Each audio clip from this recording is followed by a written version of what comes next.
Hello, ladies and gentlemen, boys and girls. Welcome to 24K Movies, TV shows, gaming, and video reviews. Yes, we are back. I know it has been a long since you've been gone.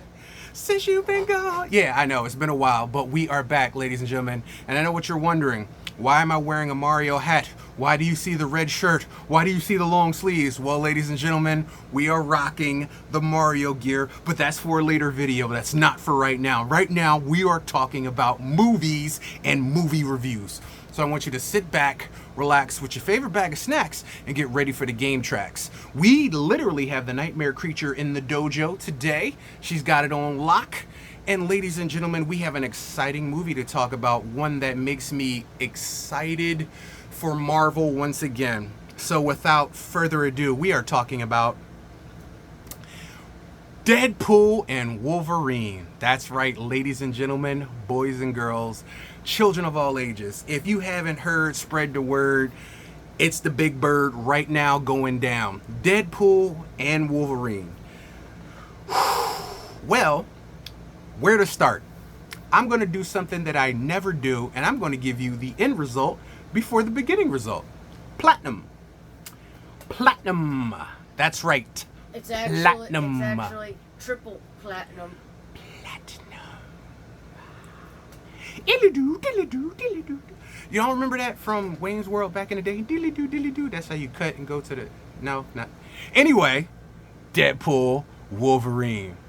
Ladies and gentlemen, unlike all the people who are reviewing this magnanimous, magnificent, and a bunch of other M's that I can't pronounce movie, I'm going to give you some spoilers. So if you don't want to hear spoilers, turn away right now. Spoiler alert in 5, 4, 3, 2, 1, 0.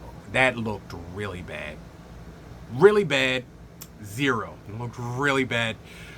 You know what? We're going to do the Chandler. Oh, I forgot he's gone. Rest in peace, Matthew Perry. Forgot he was gone. And that's sad. Matthew Perry. Chandler. Ladies and gentlemen, we've got some stuff for you. So...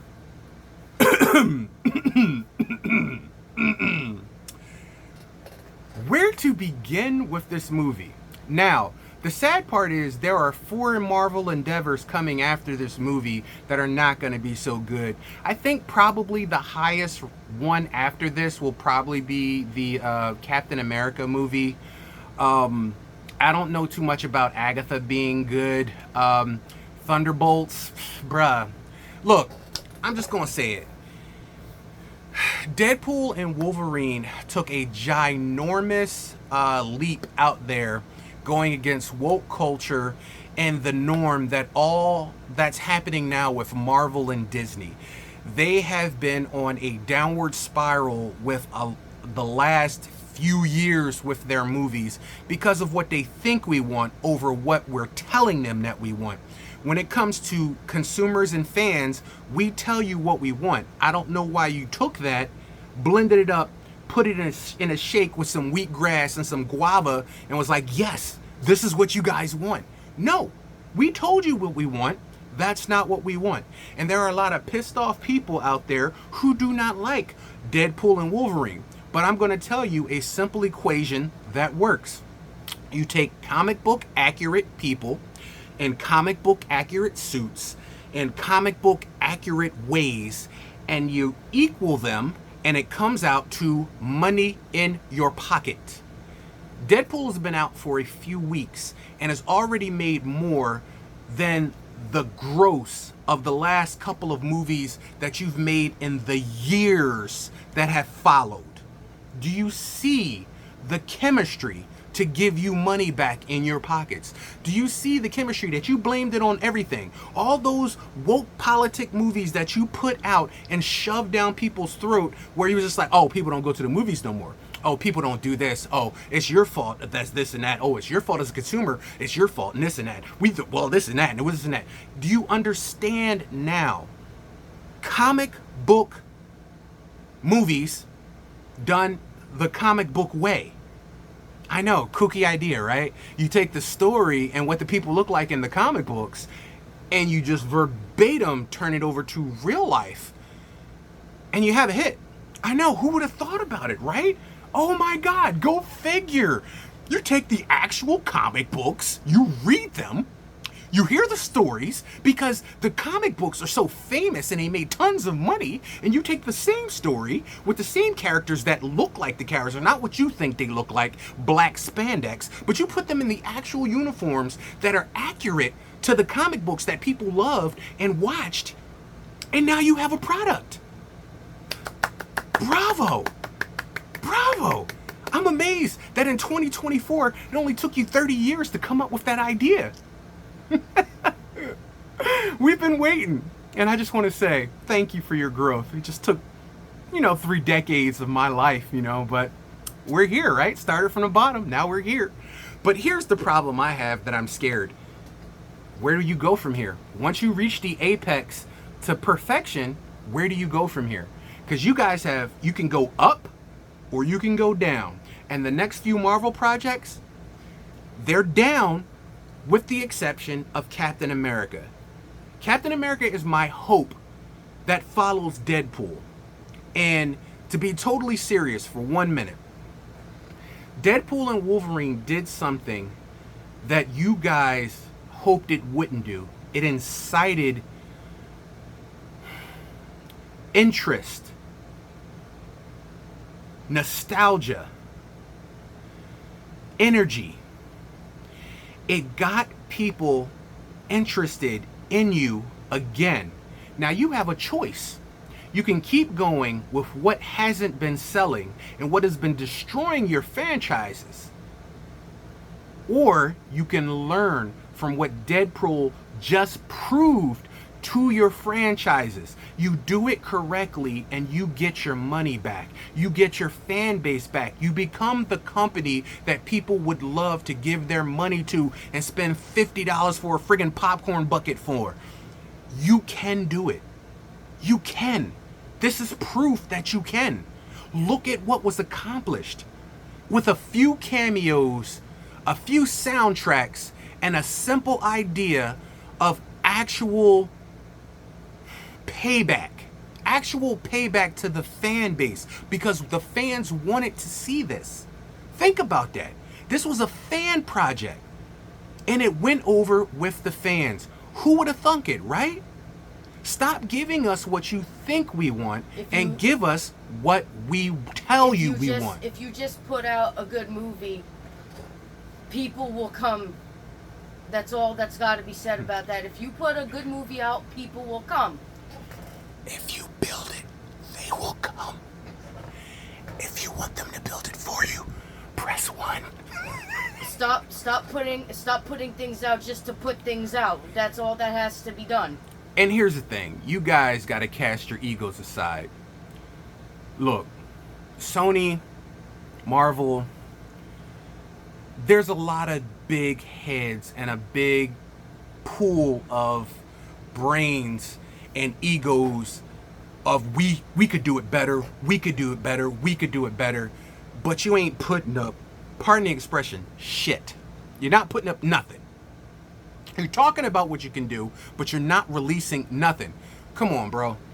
Let's not talk, Sony. Let's not talk. The last couple of Marvel endeavors that you put out, bro. Are you kidding me? The games, you on point. When it comes to movies, bro, are we even gonna talk about the Spider Women? Are we even gonna talk about that movie? Are we gonna try to bring that to light? Are we? You want to go there? No. Are we gonna bring up Morbius? No. We ain't gonna do that. No. All right. That's what I'm talking about. And Marvel, on your side, what the hell are you doing with Spider-Man? You talk a good game, you have a good game. Coming summer of 2099. Who's gonna be alive to watch that shit? Come on, guys. Be realistic. Here's the sad part. Blade. And yes, I'm gonna bring it up, ladies and gentlemen. Blade. That's right. My boy, your boy, Blade. The real Blade. And I'll say his name, Wesley Snipes. That's right. Mr. Nestle himself. Yes. Let's talk about it. Since it's on the table, I'm going to talk about it. We going to talk about it. That's right. Who saved Marvel when Marvel could not produce shit? When Marvel was going bankrupt? When Marvel was at the end of its road, there was a movie that came along that scored triple digits that proved to both the studios, the executives, and the companies, and to the world that there could be something to comic book accurate movies scoring, especially rated R ones. And that was Blade. That's right, that was Blade. And I'm so glad that in Wolverine and Deadpool, I told y'all, spoiler alerts, y'all gonna have to deal with it. It is what it is. Blade makes an appearance in this movie. Now, this is what I'm talking about when I say egos aside. There is no stranger. No stranger. You can Google it, look it up, write it down, take a picture. I don't give a damn. Ryan Reynolds and Wesley Snipes had a problem on the last Blade movie. Matter of fact, Blade had a problem with the producer on the last movie. He almost punched him out. But all things aside, it took one text to put egos aside and come together to give the public what they wanted to give. And let me tell you something. One of the biggest cameos in this movie is when Blade walks his little sexy ass on the scene with his little white soul patch and the little triangle haircut. His weight piece was down, but I get it. Wesley ain't been in Blade for a while, but I like Uncle Blade. I like Grandpoptimus Blade. I like Grandpapa Blade. He still had the moves, the smile. He had the little vest on with the little kinks in it, with the little blade that he lifts up and sticks down his back. He still had the bladeness. Now, here's the funny part. Mahershala Ali, no disrespect, I loved you, brother. I loved you in everything you've been in. I loved you. I loved you in Luke Cage, probably the best. But with all the years that they've been trying to get a Blade movie off the ground, you've been held captive in this endeavor. And I feel sorry that you've been held captive in this endeavor, because literally Wesley was able to walk onto this project and with a small, minute cameo, incite and inject so much power back into that character that his line in the movie literally is, 11 universes, there's already been one Blade. There's only ever going to be one Blade. And most of the audience, 90% of the audience, agree with him. It's just like Wolverine. Wolverine, there's been like 11 movies, there's only one Hugh Jackman as Wolverine. Because that's who we see as Wolverine. That's who we think of as Wolverine. That's who our minds gear to as Wolverine. Now, Henry Cavill, who's Wolverine in this movie also, we can see that. If they made a movie with Wolverine with Henry Cavill, we'd be all on board. Because of how the homage is paid in this movie. We could get that. Even if he's a variant, we would love to see Henry Cavill as Wolverine. I mean, 100% on board all day, every day. Now, when it comes to Blade, Blade just broke one of, I think, Guinness Book World Records of the longest running superhero character played by the same actor. He literally just eclipsed Hugh Jackman as Wolverine playing Blade again for this role. And that is definitely something. And not for nothing, we can't see anybody else but Wesley Snipes being Blade anyway. That's something. Because little known story, I don't know if you guys know this. When Blade was offered to Wesley Snipes back in the day, at first he was just like, Blade? And then he was just like, wait a minute. It's about a black vampire who does karate and kung fu. Like, this is cool. Like, I would love to play this part. And Wesley put so much into it. And if people who know him before that, from Passenger 57 and New Jack City, you know the type of actor he was. Most of us didn't even know he was into martial arts or know if he even had that kind of a background. He stepped into this Blade role, and for many people, he was the first black superhero. For a lot of the black community, he was that first black superhero. Even though the comic books and before that, there were other black superheroes. Mantis in the 90s, there's a lot of other black superhero characters, but he was the first exposure to a lot of people that, oh my God, there's this dude and he's cool and he's black and he's a superhero, because it wasn't represented a lot in Hollywood at all. Blade was responsible for not only saving Marvel, but it influenced a decade and a generation of people before Black Panther even stepped onto the set. Even though these things were going on in comic books, a lot of people didn't know about them until they were brought to light in the movie theaters. And Wesley and Blade franchise has a lot to do with that. We're not going to talk about part 3 too much because I don't like Triple H and Paul Levesque being in that. I don't like the whole dog vampire and all the crazy. Like, I agree with Wesley. Some people needed to be knocked on their ass for that third one. The second one with the mouth and the Reapers and Jarek, very few movies are just as good as the original. Blade 1 and 2. My boy Donnie Yen, Frost. Well, he was Snowman. He was Snowman. Frost was the first one. That was my boy. What is his name? Deacon Frost. What is his name in real life? Steven Dorff. Steven Dorff. There you go. I was gonna say Brad Dorff, but that's Chucky. Steven Dorff. But the second one, Ron Perlman. There was just so much to the Blade franchise. I'll forgive the third one. I mean, I watched the third one. It made money, but I agree with Wesley. He should have had a lot of production input and producing input and executive production input on that movie. It would have done a lot better than it did. And I kind of understand the bitter taste he had in his mouth. But to step back into the role decades later, like a fresh pair of sneakers that you had back in a closet that you used to ball in, and he slipped right back into them flawlessly. When he walked onto the scene, you felt the energy of Blade from way back in the day. You felt that initial Blade energy, and it was friggin' awesome. Now the crazy part is, right off of that energy, and Ryan Reynolds and Hugh Jackman, brilliant ideas that they had with this movie. Right off of that energy, because the first person that walked in was Jennifer Garner. Not that I have anything against Elektra, but come on, Elektra, electric nachos, come on, girl. I mean, even in that horrible Daredevil movie with Ben Affleck, I mean, come on, electric nachos. I did see the Elektra movie too, which was slightly better, was way better than a Daredevil movie, but electric nachos, I wasn't feeling you too much. I mean, I like Jennifer Garner being in it as electric nachos, but could we got a Storm? Could we got a Rogue? You know what I'm saying? Could we got a Jubilee? But I get it. I know contracts, obligations, and shit. I get it. I understand.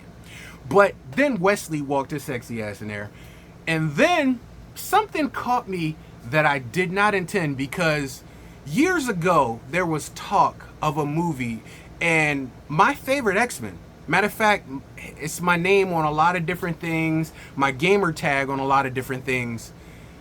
Gambit is one of my most favorite X-Men. I love the accent, the coat, the clothes, the staff, the deck of cards, the charging.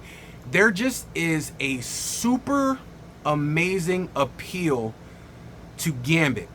And when I first heard decades ago, a long time ago, that we were going to get a Gambit movie, because when they made the X-Men movie, they forgot about Gambit. I love how they put everybody in it, but friggin' forgot about Gambit. Like, how do you forget about Gambit? How? He's one of the coolest. Anyway, Channing Tatum was in talks to play Gambit. There were some posters made up. There were some things that they was doing, and before you know it, everything fell through the loop, and then Fox was sold to Disney, and it never came to light. But after Blade walked on the scene and walked over and checked his weapons, you see somebody walk in flipping cards. And who is it but Channing Tatum in a comic book accurate Gambit suit? And when I mean comic book accurate, I mean whoever was in charge of wardrobe for Deadpool and Wolverine was comic book fans. 100% comic book fans. 100% comic accurate comic book fans. And you know what I'm saying? You get Mel Wood for certain things when you watch certain things like that. And let me tell you something, my little comic book heart kind of grew 3 times when I saw Gambit walk onto the scene flipping cards back and forth with the little glow, and I saw it was Channing Tatum. I ain't seen Channing, and in a while in a movie. So it was just so good to see Channing Tatum. Let's just, but in the sexy ass Gambit with the swoop, the man curl bun. and let's just say that he looks exactly like the comic book character. Bro. It was a moment. I had a moment. And the funny part is, I'm not going to say the electric nachos put me down on that moment, but Blade and Gambit were definitely a highlight. A super highlight. Like, whoo! Super highlight. And, you know, it was good seeing Daphne in it too. You know what I'm saying? X-23. It was good seeing her in it. I mean, I've never been a super fan. I mean, I like Lady Deathstrike, Yuriko. But she was good. She was really good in it. I liked her character. I wanted to see a few more X-Men, but I'm glad with the ones we got. Having said that, one of the other amazing scenes is when they were fighting the Deadpool Corps.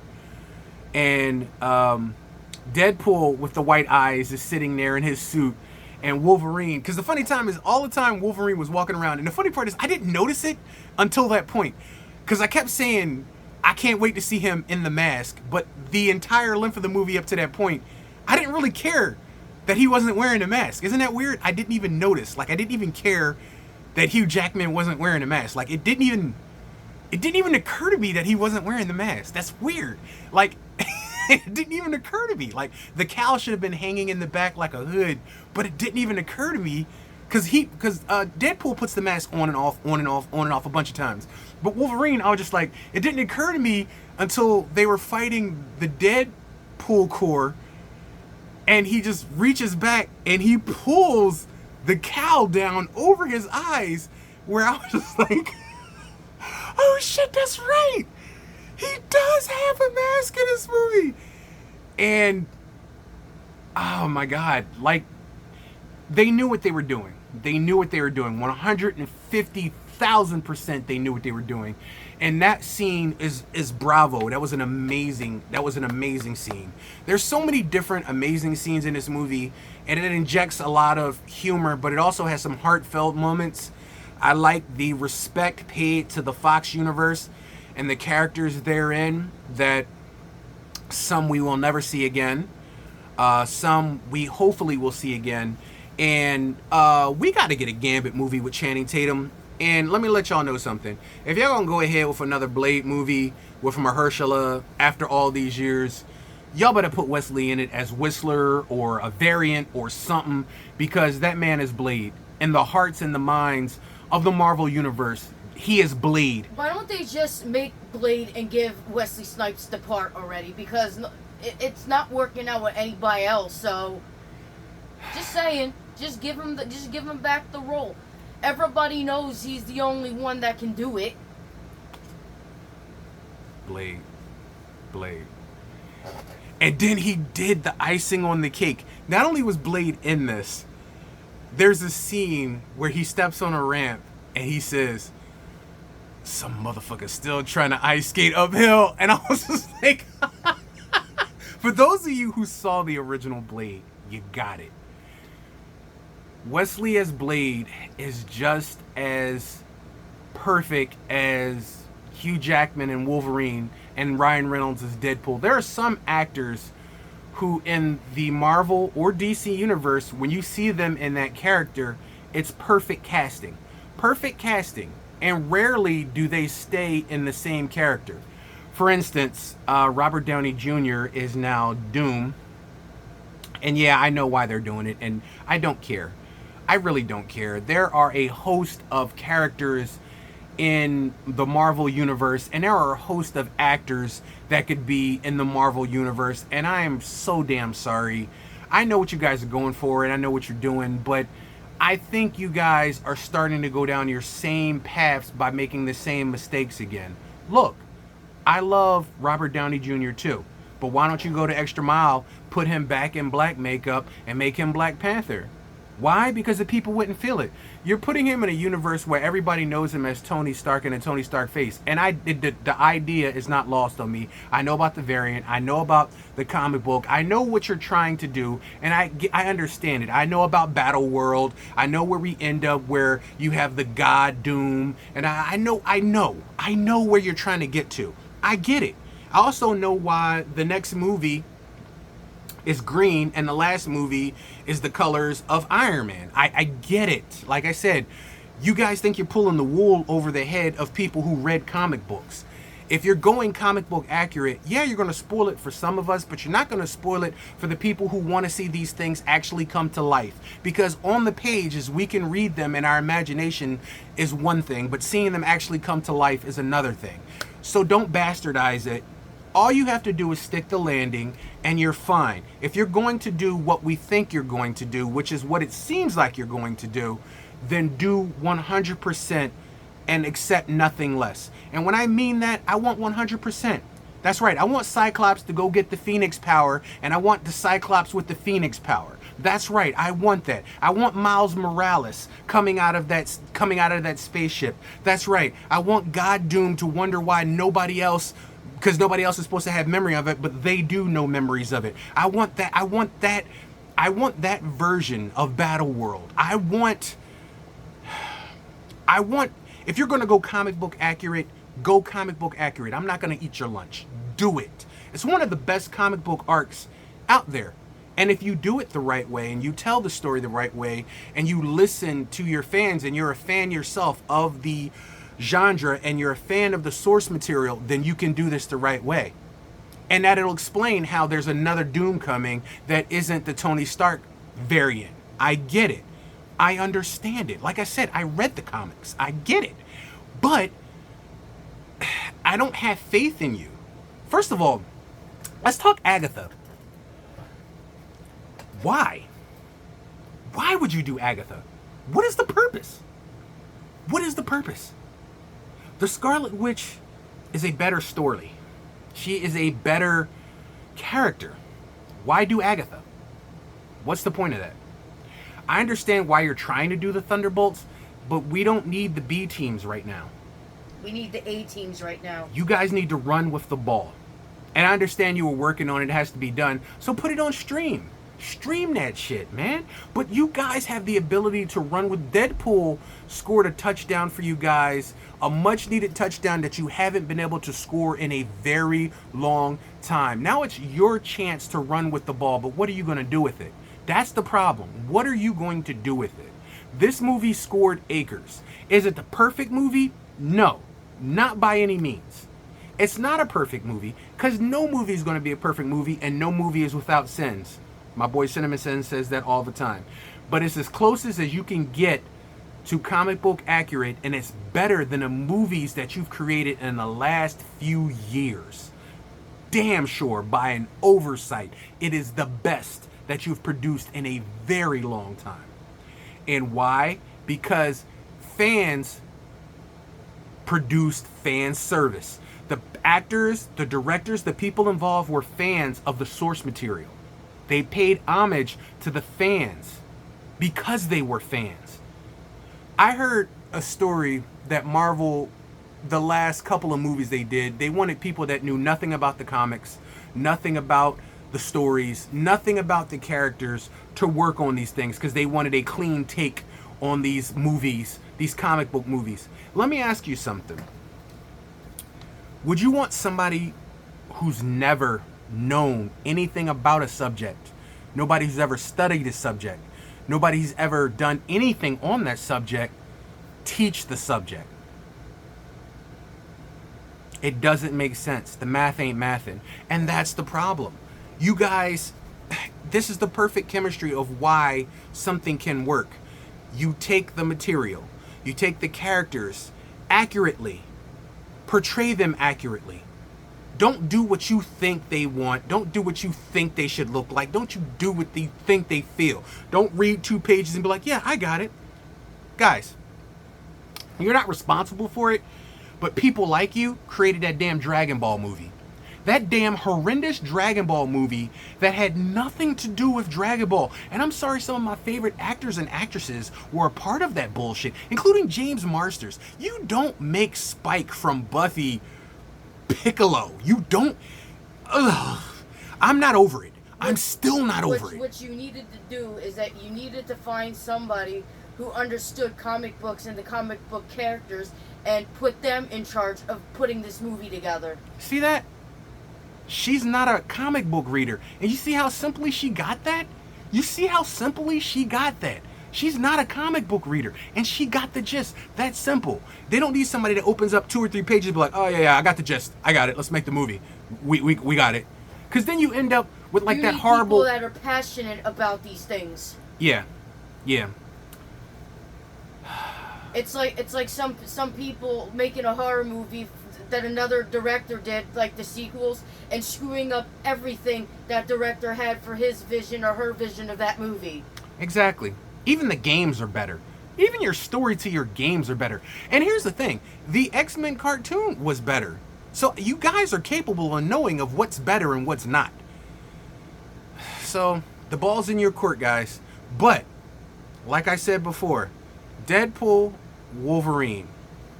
I like where they went. I like their style. I admired everything about it. It was a good time. No thought required. A comic book, fun, accurate movie. And I loved it. Absolutely, hands down, loved it. Is it perfect? No. They ain't gotta be perfect. But the feeling, the emotion, and the hype that it inspired by doing the right thing the right way with the right characters who looked the right way was perfect chemistry. And look at the money it netted you. In just a few weeks, over $500 million, $500 million. Really? Really? Really, really? Show me the money! Show me the money! That's right. Show me the money. I like comic books! Show me the money! Jerry Maguire, if you didn't get that, by the way. That was Jerry Maguire. Anyway, ladies and gentlemen, boys and girls, Deadpool and Wolverine is being smashed by the wokalites who don't like it. But on the same token, I don't expect those people to be reading comic books. I don't expect them to be fans of the comic books. And if you've never seen a Deadpool movie or read a Deadpool comic book, then I don't know what you was expecting. Oh, I took my kids to it and I had to walk out. Have you ever been to a Deadpool movie? Why are you taking your kids to a Deadpool movie? It's rated R for a reason. Like, look, it's just because you got a Disney label on it don't mean it's Disney branded. Don't you get it? Disney After Dark. When the kids go to bed, the parents will play. This was made for the parents, not for the kiddies. That's why it was a rated R sticker. And all the people that are slamming it, oh, my kids can't watch it. It's not meant for your kids. First of all, let's talk about Wolverine. He has blades on his hands, man. They stick into people. That's not a clue to you that it may not be for your kids? That people with knives on their hands shred people? Would you let your kids watch Freddy Krueger? No. Why? Because he kills people with his knife hands. Wolverine has knife hands. Deadpool has twin swords. Was any of that lost on you? But see, you didn't read the comic books. You didn't see any other Deadpool movies. You're just like, oh yeah, it's cool. Let's take the kids to see Deadpool and Wolverine. Two of the most bloody, violent characters in all of Marvel. Sure. We'll be fine. No. That's y'all fault. Do your due diligence, man. There's certain things made for the kids and there's certain things made for the adults. Look, I got news for you. Not everything is made for the kids. Adults like to have fun too. You work hard, you play harder. And sometimes you want to go and enjoy something that's meant for you. The kiddies got the Disney movies. They got the Disney Channel. They can go watch Fiona and Shrek Part 9, or they can go watch Mowgli, or they can go watch friggin' The Rock do the new Rock thing. They can go and watch those movies. This, X-Men, Wolverine, Deadpool, you do understand what the subject material is. And another thing, rated R means rated R. If you don't get rated R by now, then you're stupid. Just saying. Wait right here. I'm gonna show you something. Wait right here. This is for the woke people. Wait right here. Yeah, so like I was saying, I had to grab my little friends off the wall. It's been a minute since I was able to yeah, baby. It's been a while since I was able to.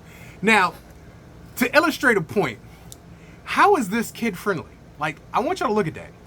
How is this kid friendly? Think about that. There is a character out there with these diving into people's chests. How is that kid friendly? Look at this.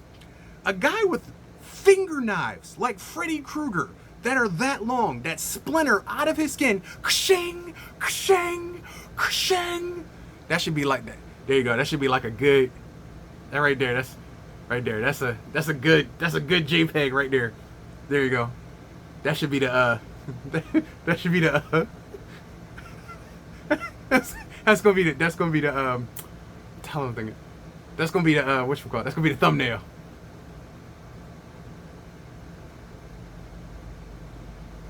But anyway, like I was illustrating, how can this be rated G?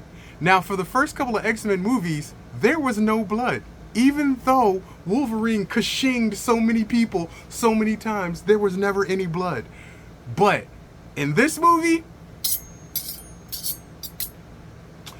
there was blood. So ladies and gentlemen, remember that when you take your kids to the movie theater, these things are in there and they're going in people, a lot of people, from beginning to end. So if you can't see this happening into people's fleshes, skins, then maybe the kids shouldn't come. You know what I mean? Anyway, this is me, Rain 24K. Thank you for joining me here in the Game Dojo. Thank you for another game review, movie review, TV review, and, well, actually, I kind of hope they do make a Deadpool versus Wolverine game. I know they have a new Wolverine game coming out, but now I kind of hope they make a Deadpool versus Wolverine game. Don't know if it'll happen.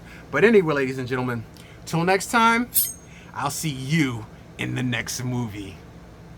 I'll check you guys out later.